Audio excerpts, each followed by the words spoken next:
sky. To whom do these celestial steeds belong? When you appear to us like gods on high, which brings you here to mystify. Hi, and welcome to the Kate Valentine UFO Show on 1160 WVNJ. Today, my good friend and noted New York psychic, Farusha, is back with us. A few weeks back, Farusha explained the basics of remote viewing, and she's here today to tell us how it might apply to viewing very remote objects such as the moon. The moon has a lot of stories of alien bases, and while talking about the moon, we were also discussing how the moon itself is a very, very strange satellite and has a lot of mysteries associated with it, in addition to it possibly having some of the alien bases. So it was such an interesting discussion that I asked Farusha to come on the show again to continue that discussion. So welcome back, Farusha. Thanks for taking the time to be here. Hey, Kate. Nice to be here with you. Oh, always a pleasure. But just in case somebody missed the remote viewing show, can you give us just a brief description of what remote viewing is? Remote viewing is really a protocol for clairsentience, particularly clairvoyance. Okay? Clairvoyance is being able to see something that is not in your actual field of vision, see something mentally. Now, there are different forms. You can smell something, you can taste something, you can hear something that's not an immediate auditory or sensory clue, okay? So you're not getting it through your senses, you're getting it without your senses. Now, remote viewing particularly is a protocol, which means it is a method or almost a ritual in some cases of getting more clairvoyance happening for the individual. However, remote viewing is generally done in some form of a group. You can do remote viewing by yourself, but you don't have anything to help you or to verify. So it's better done as part of a group. Remote viewing was formulated at the Stanford Research Institute in the 70s, I believe, the end of the 70s, by Hal Puthoff and Russell Targ. Okay, so it's sort of an ability that can be not so much learned, but I would say sharpened, I guess. And it seems that some people just learn it a little bit more easily.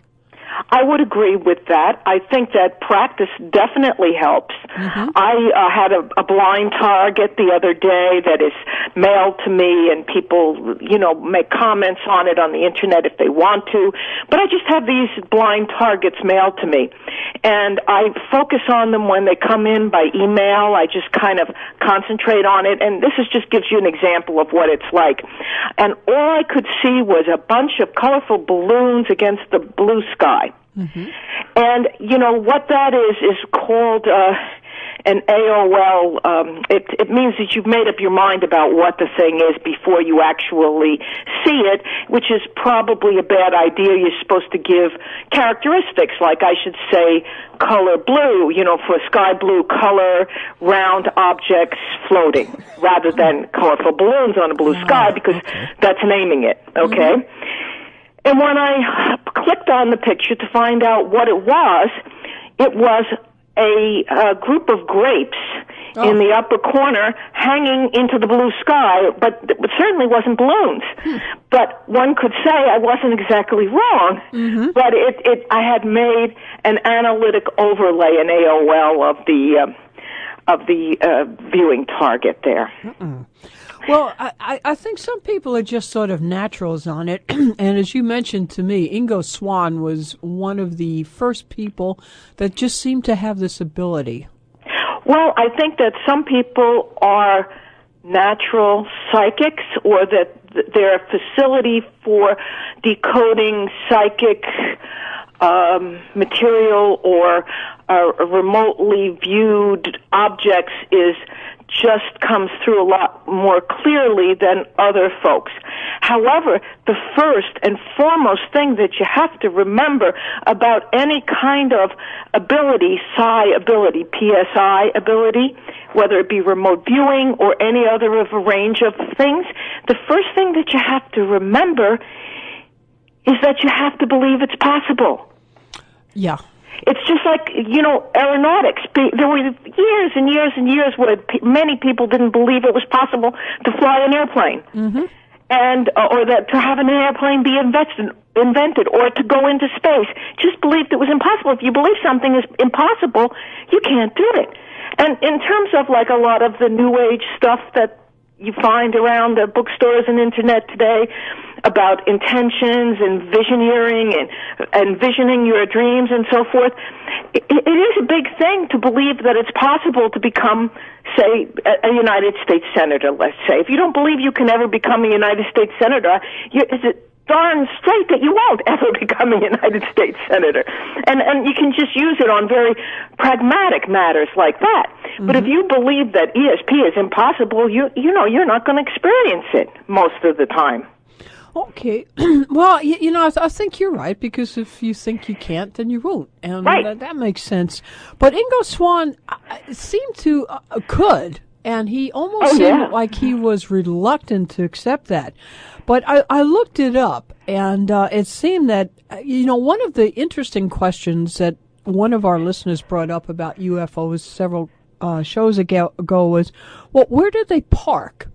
Assuming they're not like sharks and swim 100% of the time, do they stop somewhere? And if they do, where is that? And, everyone's first thoughts are underwater, Antarctica, and then there's the dark side of the moon, since it's never visible from the Earth. And it seemed that Ingo Swann had quite an interesting remote viewing experience with that far side of the moon. Absolutely. He has a book out called Penetration, I believe it is. And it details his experiences, and I think that it may be available on the internet as a download. It's a rather difficult book to get, I think, in hard copy. Mm-hmm. Most of his books have been published and have gone out of publication, and if you look for them on the internet, they cost hundreds of dollars. It's really quite interesting. I own one of his books, which, if I wanted to sell it on the internet, I could probably pick up $100, but I think I'll keep it. Well, it's probably something. No, he has had remarkable experiences, out of body experiences with entities, and so forth. Now, the problem, we run into a dual problem here, Kate, as far as I can see. First of all, I can't comment too much on Ingo Swann's experiences because they are personal experiences, and they're not my experiences. So therefore, I cannot verify them, and I also can't argue with them. And I don't see anything. I find it very interesting, and I urge everybody to read this book, Penetration, by Ingo Swann. But to comment on it like it's veracity, I can't do that because it's his experience, and we can't really logically say if it's true or not. I mean, I'm not saying it's not true by any means at all. But what is true is that the man is a gifted remote absolutely. viewer. And absolutely. What is also true is that he did see an alien base on the far side absolutely. of the moon. Absolutely. And so, whether or not you can believe that's up to you. I tend to believe it only because there's also always those hints from the astronauts that got covered up by NSA, or maybe they didn't get covered up, and it's a very, very interesting subject, and what I think that people who are interested in the moon in general should do, if you want to know about the moon, I think the first thing to do is to find out like facts about the moon. Just the facts that are commonly available. And then from there, move forward to seeing things that might be anomalous in moon photographs. I mean, let's say that to most people,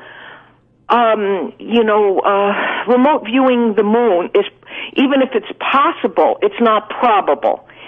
in most people's experience. Most people that are listening right now are probably not going to sit down and learn to remote view to the extent that they're going to feel confident in their remote viewing of the moon. Would you agree with that? Mm-hmm. So therefore, my advice, and this is something that I do myself, I try to, find out what seems to be verifiably factual about the moon, like the distance of the Earth to the moon, and, kind of visioning that in my mind, and the kind of stuff that is known about the moon that isn't argued, that isn't like propaganda for one side or the other, like it's not NASA covering up something, and it's not somebody's personal experience. Even my personal experience in viewing what I viewed on the moon, I hope that people would take it with an open mind. I don't expect them to, swear to God about it in a court of law, because they can't. Okay, so in other words, they're not going to go out and say, I'm telling you, Farusha told me it was there, and so by gosh, it's there, right? Exactly, but there are things that we can see about the moon which are absolutely... So many things. So many things. Because, you never think about it. The moon's always there, so you sort of ignore it. But when you start reading, as you said, astronomy reports, NASA reports, and, nothing ultra, I mean, just actual facts. It is just unbelievable. The whole thing about the moon. If you haven't read anything recently, look it up again. Anyway, we're going to have to take a quick break. Kate Valentine, I am speaking with noted New York psychic Farusha. We are on 1160 WVNJ. If you have some thoughts on this subject, we'd love it if you'd share them with us. Post them now. AtlanticCoastUFOs.com. After the show, for more information, please go to Farusha's website, Farusha, FAHRUSHA.com, and her blog as well. We'll be right back.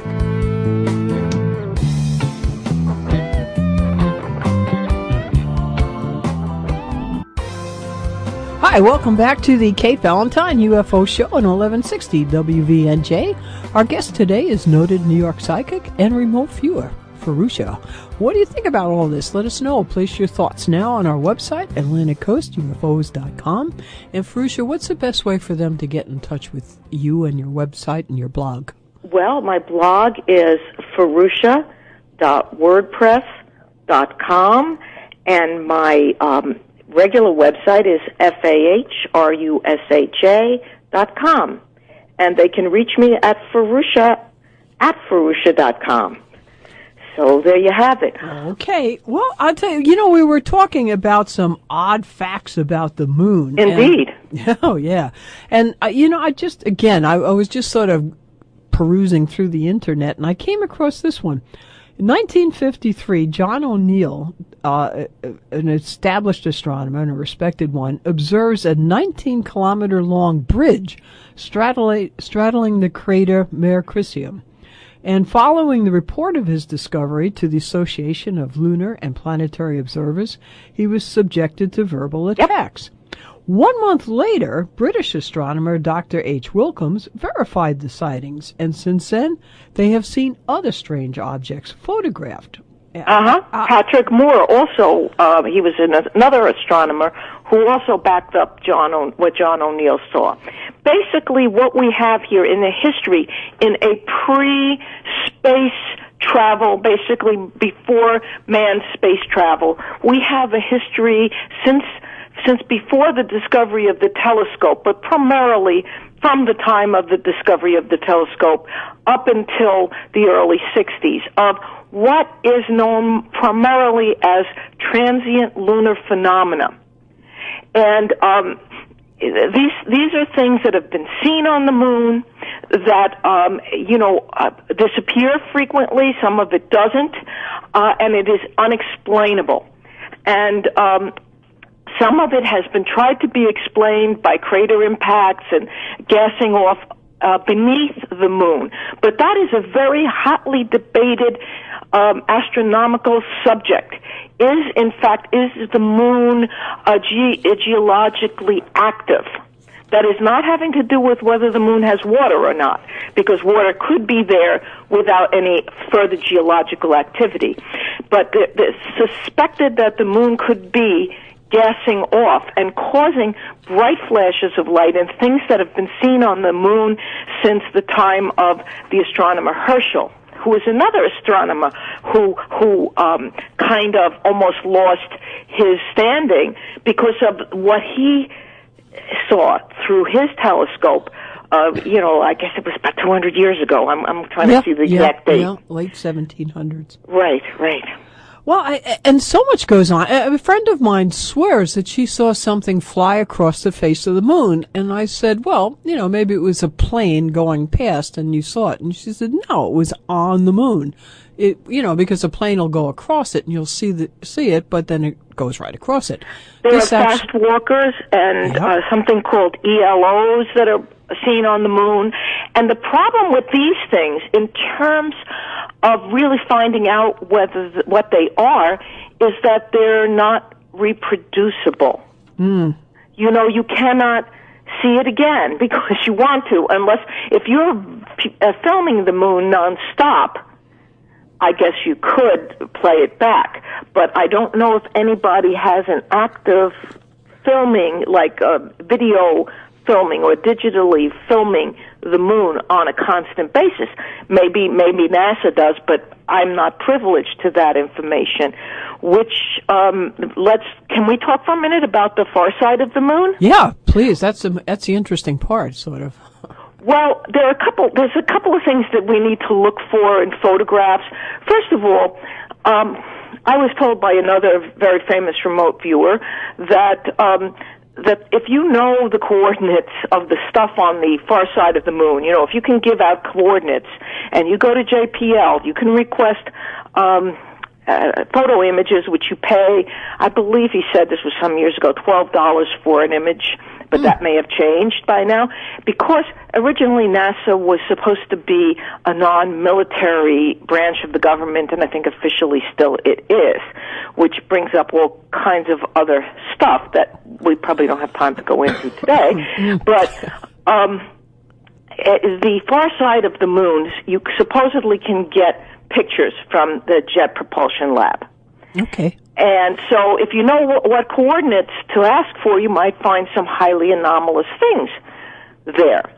But if you try to go on the Internet and see pictures of the far side of the moon, there's a famous site called Lunascan, which I was going to make some sites available to people on your website. Afterwards, I'll send in an email. Thank you. But Lunascan is one of them, and if you go to their page on the back side of the moon, the far side of the moon, you supposedly click through to the images, but then the images aren't there. And I don't know what to say about that. Maybe they took them down, maybe they put something else there, the actual people who run the website.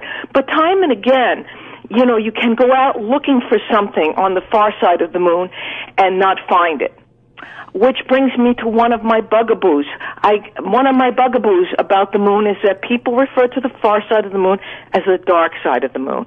The dark side of the moon changes. Sometimes the dark side of the moon faces us because it's a shadow by the Earth of the sun on the moon. So the far side of the moon is not the dark side of the moon necessarily. That changes with the side which is dark changes with the rotation of the Earth and the moon. Right. Okay, because people always say that, and I have to just make a note of that. So in terms of the far side of the moon, there are a lot of stories. By stories, I do not mean they are untrue, but by stories, I mean that because they're people's personal experiences, they're very hard to verify.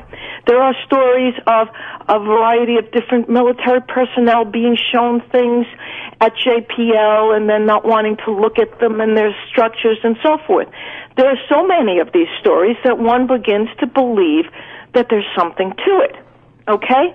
This is just totally from not the point of view of a remote viewer, but just the point of view of an interested public. Well, look at all the smoke. You figure there has to be a little fire. Right, absolutely.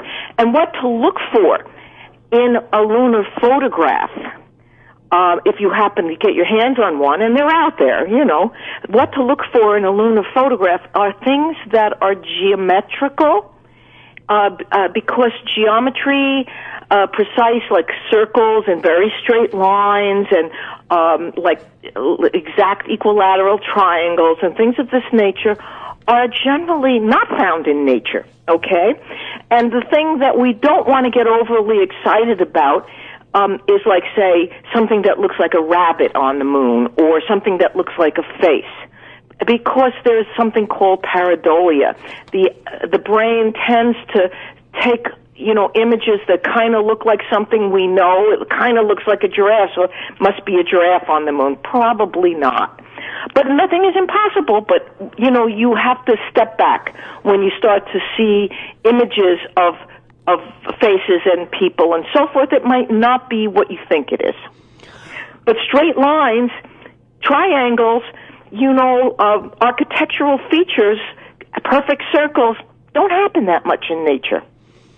Well, I mean, just as a description, I just pulled something out from Ingo Swann. And again, this is remote viewing. And he views whitish sand with some sort of repeated pattern, like rows of large tractor treads on the sand. Right. And he becomes confused when he senses something like an atmosphere. And at this point, he's given another set of coordinates. And he says, I'm in a place which is sort of down, like in a crater, a strange green haze, like a light. Beyond that, all around is dark. I'm wondering where the light's coming from. And then he said, yeah, what else? Well, you won't like this. I think I see actual lights, sort of like lights at football arenas, high up, banks of them, up on towers. Well, his handler was saying, not smiling. He goes, well, I see lights. How can they be on the moon? Have the Russians built there? And then, this is a great point, but this stuff is big. Does NASA or even the Soviets have the capabilities of getting such large stuff to the moon? This was before the shuttle and so on. Yes. And then it starts to hit him what he's actually seeing. He goes, this is not ours. This is not made on Earth. And then finally he sees some kind of entities. And then, this is really interesting, after the entities turn around, they start to gesticulate in his direction. And then he said, immediately I felt like running away and hiding. And then he turned to the handler and said, these beings are psychic, aren't they? Yeah. So the remote viewer was getting viewed. Yes, indeed. And that had to be terrible. That goes back as hell. Strangely, and to my experience, which was much less detailed than Ingo Swann's experience, but my experience of, sort of like immediately viewing something, like sort of automatically viewing something when I was meditating about the moon, and then realizing I had been discovered. Yeah, I remember you telling me about that. That was It was scary. identical, but mine was a lot less pointed. I spent a lot less time there. I didn't have a handler, I didn't have somebody to back me up there. But it is amazing. And what we have to think about, there are a couple of things that come to mind with what you said. First of all, that these beings do not have to be life as we know it. There can be life as we don't know it. It may be something that, is beyond our imagination to conceive of at the present moment. The other thing is that some of the things that Ingo saw are in some way verifiable, insofar as the tread marks. There are photographs of marks that look like tread marks on the moon.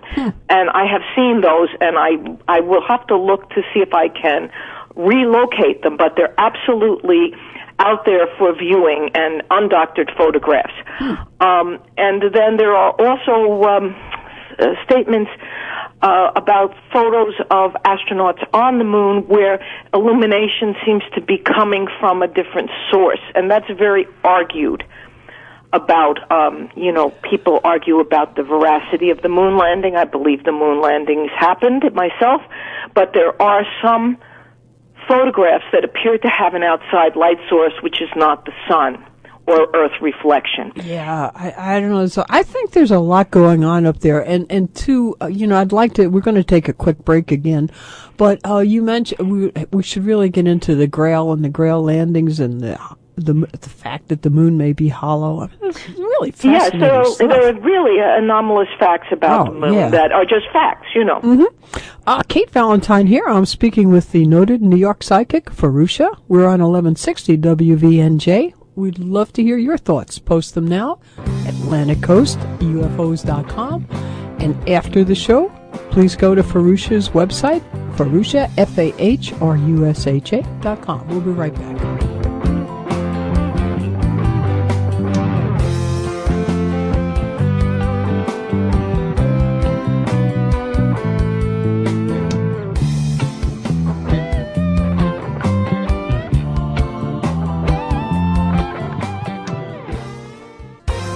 Hi, welcome back to the Kate Valentine UFO Show on 1160 WVNJ. Our guest today is the noted New York psychic and remote viewer, Farusha. What do you think about all this? We'd love to know. Place your comments now on our website, AtlanticCoastUFOs.com. And Farusha, after the show, how do they find out more about you and your work and your very, very interesting blog? Well, my blog is farusha.wordpress.com, and my website is farusha.com, and I can be reached at farusha@farusha.com. Well, I'll tell you, just over the break, we had a question that came in, was a little bit off topic, but I think a lot of people would be interested in it. Alex was wondering if you see anything in the near future, any events or sightings coming along in 2013. Well, you mean UFO sightings in 2013? Yeah, I don't want to know about I think that what I'm seeing happening in 2013 basically has to do with the comets that are supposed to be visible. Now, there will continue to be UFO sightings all around the world, and it will continue to get more and more difficult to tell what is a UFO sighting and what is some, man-made object with all the drones floating around now. Even private companies have drones, and it's going to make UFO spotting a lot more difficult to categorize. However, throughout the ages, comets have been thought of as being kind of heralds of difficult times on Earth. And this year, we are supposed to have two comets that should be visible at least somewhat to the naked eye. And it's impossible for astronomers at this current time to say exactly how visible they will be. But two comets are scheduled to come past the sun, and their tails should become visible. One I know is supposed to be visible to the naked eye in October. Now, if this is a major comet sighting, the traditional thought is that it has some meaning on Earth, and the biggest thing that I see coming on Earth is more food wars, and maybe some food-related, drought-related problems out there. Yeah, sometimes, there's also some of the conspiracy theorists that said that these bases on the moon and possibly on Mars are actually not alien at all, but they're sort of escape pods for some of the Earth elite, to put it in one way. Well, there in fact may be, there definitely is a shadow government, and there may be a shadow space program. I can't really say completely whether there is or not. A lot of people think there is, and the question would be on the shadow space program: is it operated entirely by humans, or is it a joint venture with aliens? And I don't think that we can exactly go there, but I doubt that any humans would want to spend the rest of their natural lives on the moon. I would sooner see them going underground, and I would sooner see, that the underground facilities are probably more to their liking. Although they're looking for people right now, Buzz Aldrin is looking for people who want to spend the rest of their lives on Mars. I understand it. Well, okay for him, but I don't. Well, you know, that's a whole extra subject. Getting back just to the moon briefly here. Okay, sure.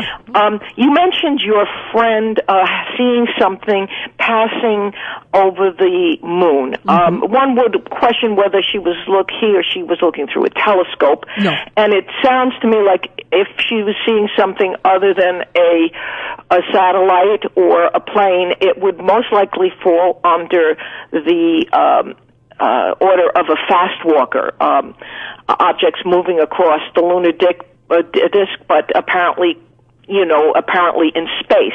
There is another thing that is seen mostly by telescopes. These are called extralunar objects, or ELOs. Now, these are very, very interesting because they appear to be, one at first, if one was an astronomer, one might think at first this is some small object which is orbiting the moon, much as the moon is orbiting the Earth. There are different kinds of space junk out there that orbit the Earth, right? Mm-hmm. However, there's a real problem with this scientifically, and the Grail project sought to work on some of that. The fact that the moon is not equivalently gravitational in all places, like the moon's gravity is wacky. In fact, it's lumpy. It's wacky, wonky, whatever. Right, but it's not. Right. It's not consistent. It's like some places it's a lot stronger than others. So it's very hard for an object to be caught in a lunar orbit as a result of that. Mm-hmm. So maybe the things that are extralunar objects, maybe they can be spacecraft from elsewhere. That's certainly a possibility. Well, that too, and I'll tell you, just every so often the government really does come through, and NASA with the Grail did put on the web, and you can look this up, as these two satellites that we sent up to measure the gravity on the moon crashed into the moon. They took photographs videos, and so you can look at that and actually see what the moon would look like if you were orbiting past it at 6 mile distance. It's a pretty fascinating video. I really enjoyed it. Wow, yeah. But that was great. But I mean, just to get back to the moon bases and stuff, because, this is a UFO show, and we'd like to do the ooh thing. Yes.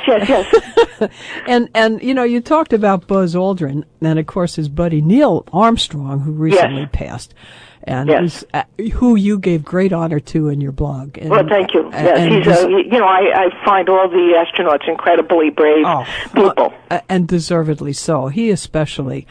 But just his transmission back was, NASA calls him Mission Control calling Apollo 11, and Apollo 11 responds, "These babies are huge, sir, enormous. Oh my God, you wouldn't believe it.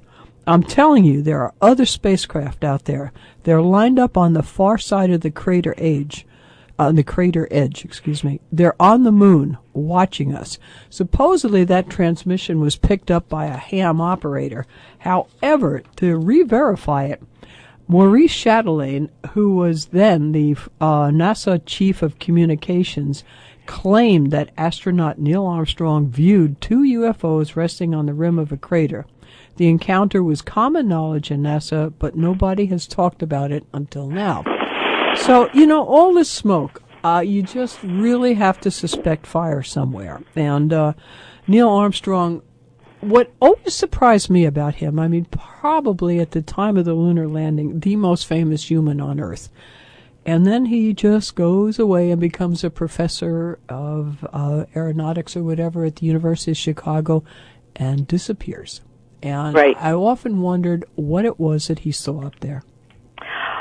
I do too, and it is also a kind of a sad thing with him because he was so brave and he was so smart, and the astronauts are America's were and are America's real heroes, and there's such a high bar to become an astronaut, and he wasn't properly honored towards the end of his life. I mean, I think to a certain extent he lacked some amount of health care that he felt that he needed.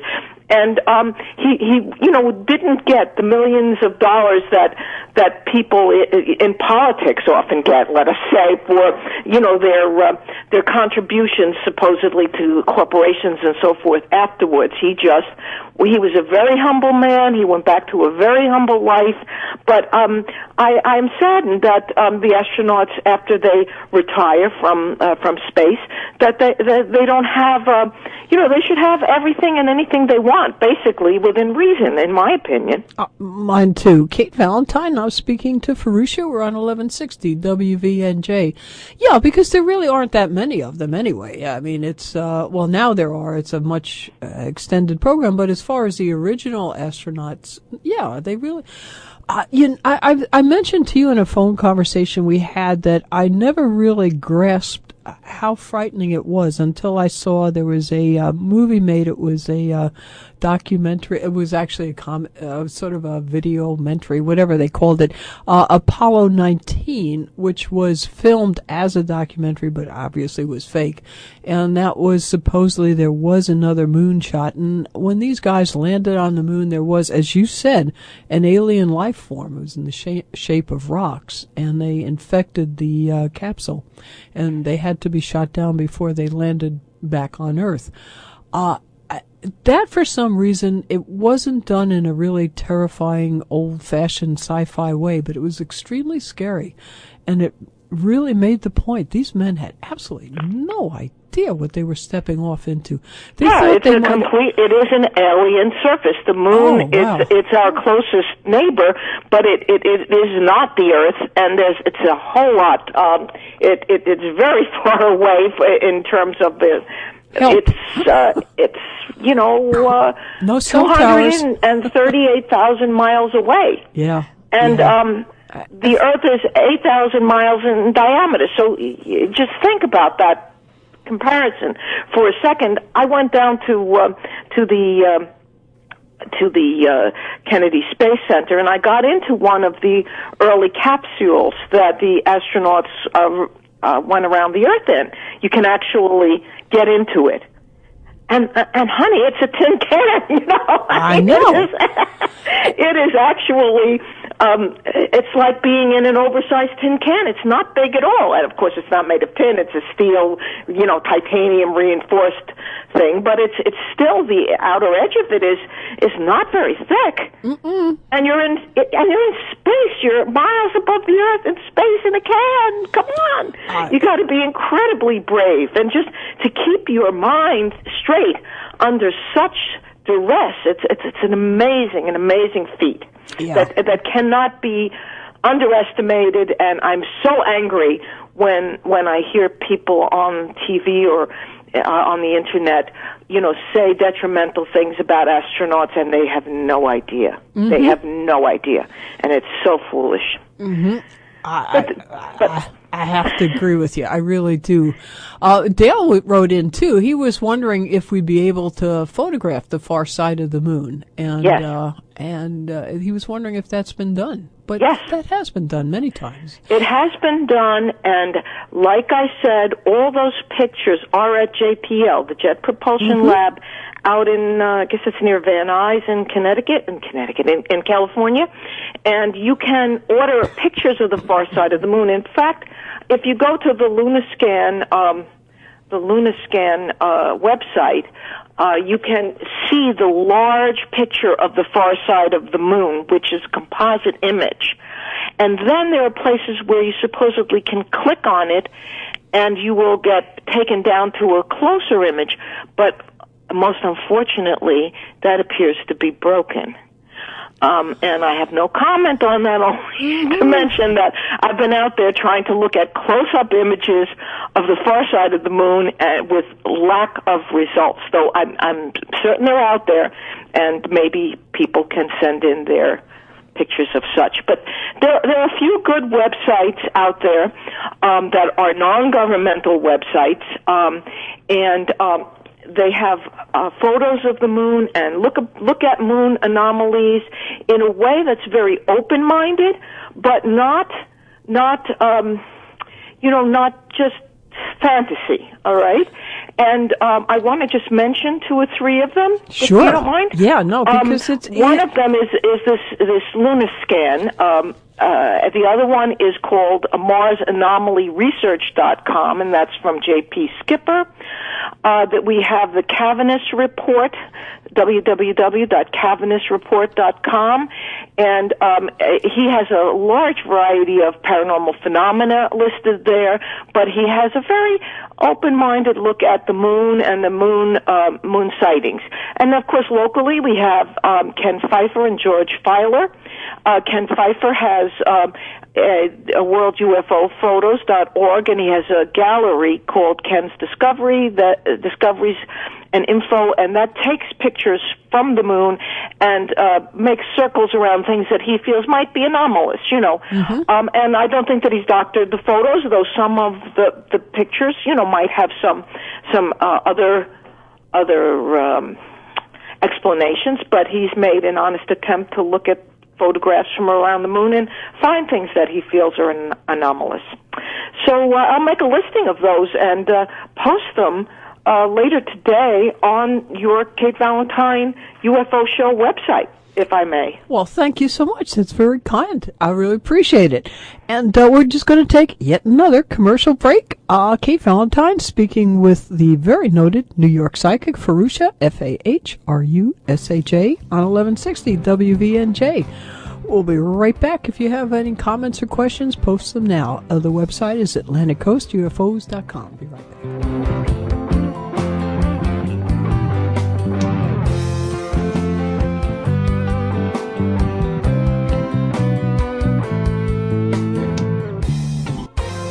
Welcome back to the Kate Valentine UFO Show on 1160 WVNJ. Our guest today is the New York psychic, Farusha. If you have questions for her or comments, you can post them now, AtlanticCoastUFOs.com. One thing that I did want to cover before the hour is up is the fact that there's so much talk about our moon being hollow, and also and possibly an artificial satellite. Yes. And also that the moons of Mars, Phobos, Deimos, are also potentially hollow and artificial satellites. And I think that's pretty... You were actually the one that mentioned it to me. I hadn't ever heard it before. Well, I think that there is a lot of interest from astronomers, especially Russians currently. I believe it's about Phobos and about it being an artificial satellite, and they've sent probes up there, and actual astronomers have posited why it may be hollow and artificial. As talking about our Luna, our moon, our satellite, the interesting facts about our moon are that it's very large in comparison to the Earth. It is the largest ratio size moon to a planet in the solar system. It's almost like a doubly orbiting planet in a certain sense, because the moon is 1/6 the size of the Earth, which is huge for a ratio for a satellite for a planet. Because we have some large moons orbiting Saturn and Jupiter, but they're the planets themselves are much huger. They're huge compared to the Earth. So, for a ratio, the moon is a huge satellite. Not only that, its particular orbit and distance from the Earth, it covers the sun almost exactly during the eclipses of the sun. And because of the moon being as close as it is and as big as it is, we have tides on the Earth, and the tides on the Earth make it possible for life as we know it. So the question becomes, is this a natural phenomena or not? And one can look at it both ways, because if life as we know it didn't develop, with the tides and the sea and so forth like that, which is made possible by the moon and its gravitation, then we wouldn't have life as we know it, but then we might have life as we don't know it. So this is a kind of a question that's almost impossible to answer given, the current state of the information. Yeah, but again, you mentioned that some of these things that they sent to the moon, you were particularly annoyed that they sent a bomb there to explode. Yes, absolutely. Yes. Very angry about the lacrosse mission bombing the moon, because I don't think you have any business bombing a place you don't know what's going on there. You don't. Maybe you do know, but they're not telling us if they do know. But suppose there is an alien base on the moon, and you bomb it by accident. It could just have disastrous results. But beyond that, I have to go back to the idea that what is life? So is the moon itself alive, like the Earth is alive? I'm sure many of the listeners have heard of the Gaia hypothesis, which says that the Earth is a living being.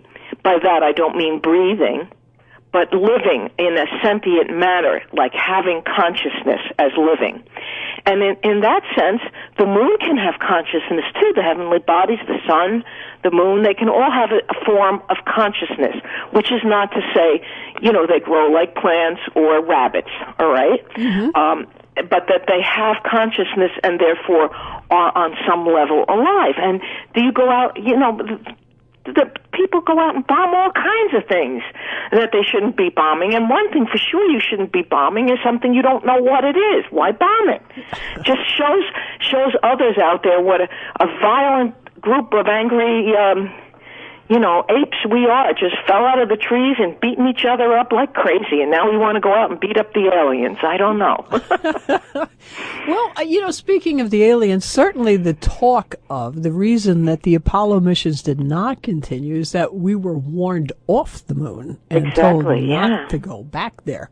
So what do you think, though, really? I mean, I'm not holding you to it, but, certainly you've read a lot. You've been to tons of conferences. I think it's suspicious, Kate. I think it's very suspicious because there are only 3 reasons not to go back to the moon. Mm-hmm. The first reason, which is most prominently given, is finances. Yeah. The second reason is that we were warned off or we found something we couldn't handle there. And the third reason doesn't make sense because it has to do with, like stopping for a while because that's all we could do. Mm-hmm. And on one hand, intellectually, that makes sense. Okay, you've flown somebody to the moon. Now what are you going to do with it? You can't mine there right away. You can't do a number of things. And so supposedly they went to doing these the shuttle-type missions with the space station. If the space station could be established, then you could hop from the space station to the moon. Mm-hmm. But you notice that never happened. And when they ended the moon program, they had a lot of people in training for it. So it's either incredibly short-sighted government policies where they already wasted loads of money training all these people to go to the moon, and then they didn't go, and they had like equipment and stuff that was semi-ready. But we also have to get back to the idea that using a chemical rocket, a rocket ship, probably isn't the way that other civilizations travel, extraterrestrial civilizations travel through space. They don't go light years with a chemical rocket. Right. So the limitations of that could be discovered, have been, thought about more directly at that time. And I'm kind of making excuses for the ending of the space program, but I have to say that I do believe that it's highly likely that other beings have visited the moon. I would say that is in my thoughts, and I can't prove it. There's a lot of smoke, as you say. I can't prove it to people. But I would have to say that after careful reflection, it would seem to me that there have been visitors to other places in the solar system, non-human visitors to the Earth, to the moon, to Mars, and probably other planets. Yeah, I sort of have to agree with you, and I think the moon would be a perfect parking lot. Perfect. It'd be funny if they found a big Easy Pass sign there. Well, I would point people to these places on the internet that I have discovered, and I also would like to invite your listeners to post to your website photos of the far side of the moon that are detailed, and see if they can find them, because I've looked, and you see this general kind of stuff, but they have detailed photographs, and NASA's supposed to be a public, a public type entity, and yet we don't see these photographs of the far side of the moon that we'd like to in general circulation. Well, Rob has said that he has just come across a video of some sort of a rocket leaving the moon, and he's going to post that on the website. But unfortunately, we're down to the last minute. So, oh boy! Yeah. No, you did great. Ferruccia, thank you again for taking the time to come on the show and share your thoughts and your knowledge with us. So please, again, let our listeners know how they can get in touch with you and your blog spot, which is fascinating. Ferruccia.com and Ferruccia.wordpress.com. Okay, thanks again. Really appreciate it. It'd be good. And as always, thanks to both Bill and Dave for your continuing support. Don't forget to support our sponsors. As always, the largest round of thanks goes out to you, our listeners. A wonderful weekend. We'll see you next Friday at 1. Our guest will be Rick Phillips. And until then, remember, keep your eye on the sky. Bye.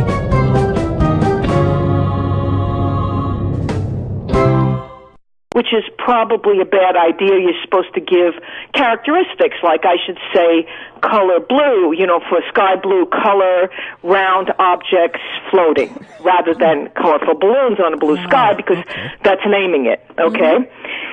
And when I clicked on the picture to find out what it was a group of grapes in the upper corner hanging into the blue sky, but it certainly wasn't balloons. But one could say I wasn't exactly wrong, but I had made an analytic overlay in AOL of the viewing target there. Well, I think some people are just sort of naturals on it. And as you mentioned to me, Ingo Swann was one of the first people that just seemed to have this ability. Well, I think that some people are natural psychics, or that their facility for decoding psychic material or remotely viewed objects just comes through a lot more clearly than others. Somebody missed the remote viewing show. Can you give us just a brief description of what remote viewing is? Remote viewing is really a protocol for clairsentience, particularly clairvoyance. Okay? Clairvoyance is being able to see something that is not in your actual field of vision.